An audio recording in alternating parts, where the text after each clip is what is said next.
ನಾನು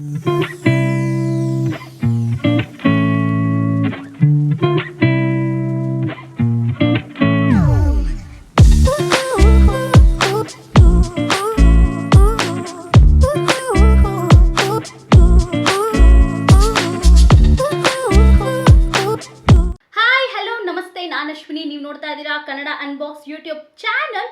ನೀವೇನಾದರೂ ಆ್ಯಪಲ್ ಇಕೋಸಿಸ್ಟಮಲ್ಲಿ ಇದ್ದರೆ ನೀವು ಇದನ್ನು ನೋಟಿಸ್ ಮಾಡೇ ಇರ್ತೀರಾ.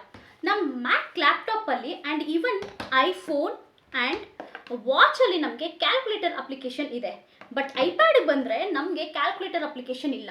ರೀಸನ್ ಏನು ಅಂತ ನಿಮಗೆ ಗೊತ್ತಾ? ಈ ವಿಡಿಯೋ ನೋಡಿ ನಿಮಗೆ ಗೊತ್ತಾಗುತ್ತೆ.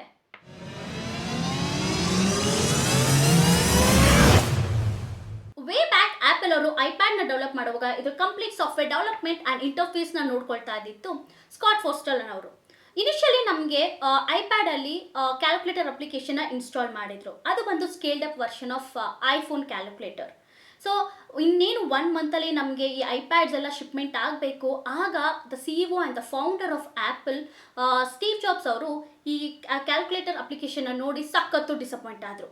ಸೊ ಅವರು ಆಗ ಏನು ಮಾಡಿದ್ರು, ಇಮಿಡಿಯೇಟ್ಲಿ ಸ್ಕಾಟ್ನ ಮೀಟ್ ಮಾಡಿ ಒಂದು ಹೇಳಿದ್ರು, ನನಗೆ new design of calculator application ಬೇಕು ಐಪ್ಯಾಡ್ಗೆ, ಸ್ಕೇಲ್ಡ್ ಅಪ್ ವರ್ಷನ್ ಬೇಡ ಅಂತ ಕ್ಲಿಯರಾಗಿ ಹೇಳಿದ್ರು. ಸೊ ಆಗ ಸ್ಕಾಟ್ ಅವರು ತುಂಬಾ ಕನ್ವಿನ್ಸ್ ಮಾಡೋಕ್ಕೆ ಟ್ರೈ ಮಾಡಿದ್ರು ಸ್ಟೀವ್ ಜಾಬ್ಸ್ನ. ಬಟ್ ಅವ್ರು ಒಪ್ಪಿಲ್ಲ. ಅವರು ಸ್ಟೀವ್ ಜಾಬ್ಸ್ ಫೈನಲಿ ಅವ್ರಿಗೆ 2 ಆಪ್ಷನ್ಸ್ ಕೊಟ್ಟರು. ಒಂದು new version of calculator application ಇರಲಿ, ಇಲ್ಲಾಂದ್ರೆ ಕ್ಯಾಲ್ಕುಲೇಟರೇ ಬೇಡ ಐಪ್ಯಾಡಲ್ಲಿ ಅಂತ.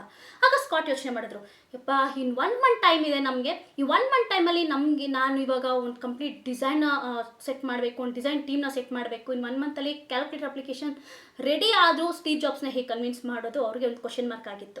ಸೊ ಆಗ ಅವ್ರು ಏನು ಡಿಸೈಡ್ ಮಾಡಿದ್ರು, ಇನ್ನು ಹೊಸದೆಲ್ಲ ಟ್ರೈ ಮಾಡೋ ಬದಲು ಕ್ಯಾಲ್ಕುಲೇಟರ್ ಅಪ್ಲಿಕೇಶನ್ ಬೇಡ ಅಂತ ಡಿಸೈಡ್ ಆಗಿ ಐಪ್ಯಾಡಲ್ಲಿ ಕ್ಯಾಲ್ಕುಲೇಟರ್ನ ತೆಗೆದುಬಿಟ್ರು. ಯಾಕೆ ಸ್ಟೀವ್ ಜಾಬ್ಸ್ ಈ ಥರ ಮಾಡಿದ್ರು? Scaled up version of calculator ಇದ್ದಿದ್ರೆ ಬೆಟರ್ ಆಗ್ತಿತ್ತು, ಇನ್ಸ್ಟೆಡ್ ಆಫ್ ಕ್ಯಾಲ್ಕುಲೇಟರ್ನ ರಿಮೂವ್ ಮಾಡೋದು ಐಪ್ಯಾಡಿಂದ. ಸೊ ಇದೇನು ಹೊಸದಲ್ಲ, ವೇ ಬ್ಯಾಕ್ 1981 ಇದೇ ಥರ ಆಯಿತು. So black and white version of calculator ಅಪ್ಲಿಕೇಶನ್ನ ಡಿಸೈನ್ ಮಾಡುವಾಗ ಕಂಪ್ಲೀಟ್ ಡಿಸೈನ್ ಟೀಮ್ ತುಂಬಾ ಡಿಸೈನ್ಸ್ನ ತೊಗೊಬಂದು ಸ್ಟೀವ್ ಜಾಬ್ಸ್ ಹತ್ರ ತೋರಿಸಿದ್ರು. ಸೊ ಅವರು ಅದರಲ್ಲಿ ತುಂಬಾ ಫ್ಲಾಸ್ ಹುಡುಕಿದ್ರು. ಒಂದು ಸರಿ ಬಟನ್ ಸರಿಯಿಲ್ಲ, ಒಂದು ಸರಿ ಡಿಸೈನ್ ಸರಿಯಿಲ್ಲ, ಒಂದು ಸರಿ ಲೈನಿಂಗ್ ಸರಿಯಿಲ್ಲ ಅಂತ ತುಂಬಾ ಫ್ಲಾಸ್ನ ಹೇಳಿದ್ರು. ಸೊ ಆಗ ಡಿಸೈನ್ ಟೀಮ್ ಏನು ಮಾಡಿದ್ರು, ಒಂದು ಪ್ರೋಗ್ರಾಮಿಂಗ್ನ ಸೆಟ್ ಮಾಡಿಬಿಟ್ಟು ಡಿಸೈನ್ ಮಾಡಿದ್ರು. ಸೊ ಅದರಲ್ಲಿ ಕ್ಯಾಲ್ಕುಲೇಟರ್ ಅಪ್ಲಿಕೇಶನ್ ಹೇಗೆಲ್ಲ ಇರಬೇಕು, ಏನೇನು ಫೀಚರ್ಸ್ನ ಇರಬೇಕು, ಸೊ ಅದನ್ನೆಲ್ಲ ಕಸ್ಟಮೈಸ್ ಮಾಡೋ ಥರ ಒಂದು ಪ್ರಾಪರ್ ಪ್ರೋಗ್ರಾಮಿಂಗ್ನ ಡಿಸೈನ್ ಮಾಡಿ ಸ್ಟೀವ್ ಜಾಬ್ಸ್ ಕೊಟ್ಟರು. ಆಗ ಸ್ಟೀವ್ ಜಾಬ್ಸ್ ವಿತಿನ್ 10 ಮಿನಿಟ್ಸಲ್ಲಿ ಡಿಸೈನ್ನ ರೆಡಿ ಮಾಡಿ, ಕ್ಯಾಲ್ಕುಲೇಟರ್ ಡಿಸೈನ್ನ ರೆಡಿ ಮಾಡಿ, ಅವ್ರಿಗೆ ಯಾವ ಥರ ಕ್ಯಾಲ್ಕುಲೇಟರ್ ಬೇಕೋ ಆ ಥರ ಡಿಸೈನ್ ಅವರು ಸೆಟ್ ಮಾಡಿಕೊಂಡ್ರು. ಸೊ ಅದು ಮೆಕಂತೋಷಲ್ಲಿ ತುಂಬ ವರ್ಷನೇ ಅಂತ ಹೇಳ್ಬೋದು, ತುಂಬ ವರ್ಷನೇ ಆ ಕ್ಯಾಲ್ಕುಲೇಟರ್ ಅಪ್ಲಿಕೇಶನ್ ಓಡ್ತು. ಸೊ ಈಗ 2010 ಇವಾಗ 2021 ಆಗಿದೆ. ಸೊ 2021ವರೆಗೂ ನಮಗೆ ಐಪ್ಯಾಡಲ್ಲಿ ಇನ್ನೂ ಕ್ಯಾಲ್ಕುಲೇಟರ್ ಅಪ್ಲಿಕೇಶನ್ ಇಲ್ಲ. ಸೊ ಯಾಕೆ ಅಂತ ಈಗ ರೀಸೆಂಟ್ಲಿ ಒಂದು ಇಂಟರ್ವ್ಯೂ ಕೇಳಿದ್ರೆ ಡಿಸೈನ್ ಟೀಮ್ನ ಅವ್ರು ಹೇಳಿದ್ರು, ನಮಗೆ ವಾವ್ ಆ್ಯಂಡ್ ಡಿಸ್ಟಿಂಕ್ಟ್ ಕ್ಯಾಲ್ಕುಲೇಟರ್ ಅಪ್ಲಿಕೇಶನ್ನ ನಾವು ಇನ್ನೂ ಡಿಸೈನ್ ಮಾಡಿಲ್ಲ. ಆ ಥರ ಏನಾದರೂ ನಾವು ಕ್ಯಾಲ್ಕುಲೇಟರ್ ಅಪ್ಲಿಕೇಶನ್ನ ಡಿಸೈನ್ ಮಾಡಿದ್ರೆ ಡೆಫಿನೆಟ್ಲಿ ನಾವು ಐಪ್ಯಾಡಲ್ಲಿ ಕ್ಯಾಲ್ಕುಲೇಟರ್ ಅಪ್ಲಿಕೇಶನ್ನ ಲಾಂಚ್ ಮಾಡ್ತೀವಿ ಅಂತ ಹೇಳಿದ್ದಾರೆ. ಈ ವೀಕಲ್ಲಿ ನಮಗೆ ಆ್ಯಪಲ್ ಅವ್ರ ಲಾಂಚ್ ಕೂಡ ನಡೀತದೆ. ಐ ಹೋಪ್ ಅವರು ಐಪ್ಯಾಡ್ನ ಲಾಂಚ್ ಮಾಡ್ತಾರೆ ಆ್ಯಂಡ್ ಅದರಲ್ಲಿ ಕ್ಯಾಲ್ಕುಲೇಟರ್ನ ಕೂಡ ಇಟ್ಟಿರ್ತಾರೆ ಅಂತ ಅಂದ್ಕೊಳ್ತಾ ಇದ್ದೀನಿ. ಐ ಹೋಪ್ ನಿಮಗೆ ಈ ವಿಡಿಯೋ ಇಷ್ಟ ಆಯಿತು ಅನಿಸುತ್ತೆ.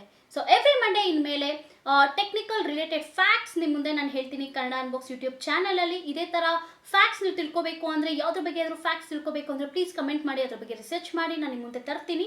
ಆ್ಯಂಡ್ ನೀವಿನ್ನು ಕನ್ನಡ ಅನ್ಬಾಕ್ಸ್ ಯೂಟ್ಯೂಬ್ ಚಾನಲ್ಗೆ ಸಬ್ಸ್ಕ್ರೈಬ್ ಆಗಿಲ್ಲ ಅಂದರೆ ಸಬ್ಸ್ಕ್ರೈಬ್ ಆಗಿ, ಕೆಳಗಡೆ ಕಾಣ್ತಿರೋ ಬೆಲ್ ಐಕಾನ್ನ ಪ್ರೆಸ್ ಮಾಡಿ, ಸೊ ದಟ್ ರೆಗ್ಯುಲರ್ ಅಪ್ಡೇಟ್ಸ್ ಎಲ್ಲ ನಿಮಗೆ ಬರುತ್ತೆ. ಹಾಗೆ ಕನ್ನಡ ಅನ್ಬಾಕ್ಸ್ ಯೂಟ್ಯೂಬ್ ಚಾನಲ್ದು ಇನ್ಸ್ಟಾಗ್ರಾಮ್ ಪೇಜ್ ಕೂಡ ಇದೆ, ಡಿಸ್ಕ್ರಿಪ್ಷನಲ್ಲಿ ಲಿಂಕ್ ಹಾಕಿರ್ತೀನಿ, ಚೆಕ್ ಮಾಡಿ, ಫಾಲೋ ಆಗಿ. ಹಾಗೆ ನಾನು ವ್ಲಾಗ್ಸ್ ಕೂಡ ಮಾಡ್ತಾ ಇರ್ತೀನಿ, # ಅನ್ನೋ ವ್ಲಾಗ್ ಚಾನಲ್ ಕೂಡ ಇದೆ. ಸೊ ಅದನ್ನು ನೀವು ಇನ್ನೂ ಸಬ್ಸ್ಕ್ರೈಬ್ ಆಗಿಲ್ಲ ಅಂದರೆ ಡಿಸ್ಕ್ರಿಪ್ಷನ್ ಲಿಂಕ್ ಇದೆ, ಚೆಕ್ ಮಾಡಿ, ಫಾಲೋ ಆಗಿ ಅಂತ ಹೇಳ್ತಾ ಈ ವಿಡಿಯೋನ ಮುಗಿಸ್ತಾ ಇದ್ದೀನಿ. Stay tuned for my next video. Bye bye, take care, love you all.